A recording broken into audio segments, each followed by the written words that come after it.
இந்த less than, greater than, less than or equal to, greater than or equal to இந்த 4 simple யாரையாவது போட்டு குழப்புதா? இங்க கவனிங்க.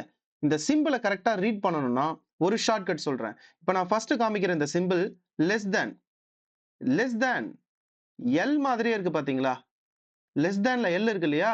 எல் மாதிரியே இருக்கு. அப்போ இது லெஸ் தென். இந்த கீழ ஈக்குவல் டூ சைன் இருந்தா less than or equal two.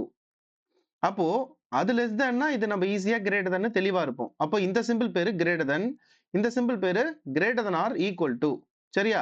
இது எங்க நம்ம யூஸ் பண்றோம்னு நான் சொல்றேன் பாருங்க. இப்போ 3, 5 அப்படின்னு 2 நம்பர் எழுதியிருக்கேன். இதுல எது ரொம்ப பெருசு? 5 தான் பெருசு. அதுக்கு அந்த வாய் திறக்கிற மாதிரி போடணும். 2 நம்பர கம்பேர் பண்ண யூஸ் பண்றோம். இந்த கிரேட்டர் தென் சிம்பிள் பாருங்க. அதே இங்க 5, இங்க 3 போடுறேன்னு வச்சுங்க. இப்ப எது ரொம்ப பெருசு? 5 பெருசு இல்லையா? அதுக்கு வாய் திறந்தா மாரி போடுறதுக்கு யூஸ் பண்றோம். அப்ப 2 நம்பர கம்பேர் பண்றதுக்கு யூஸ் பண்றோம். அப்ப எங்க சார் லெஸ் தான் ஆர் ஈக்குவல் டூ யூஸ் பண்றோம்? அப்படின்னு நான் உங்களுக்கு சொல்லி காமிக்கட்டுமா? இப்போ ஸ்பீட் லிமிட் எடுத்துங்க. ஸ்பீட் லிமிட் கவர்ன்மென்ட் 60ன்னு சொல்லுதுன்னு வச்சுங்க. எவ்வளவு வேகத்துல வண்டி ஓட்டலாம்? 60 இல்ல 60 கீழ. அப்ப 60யும் இருக்கலாம், 60 கீழ போலாம் இல்லையா? 60க்கு மேல தான் போகக்கூடாது. அப்ப ஸ்பீட் லிமிட் அதுல நம்ம யூஸ் பண்றோம். Speed limit less than or equal to 60. சரி greater than or equal to அந்த கிரேட்டர் தெனாவும் இருக்கணும், ஈக்குவலா இருக்கணும். எங்க யூஸ் பண்றோம்?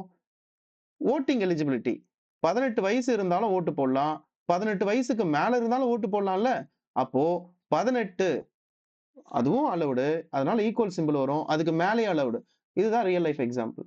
Thank you.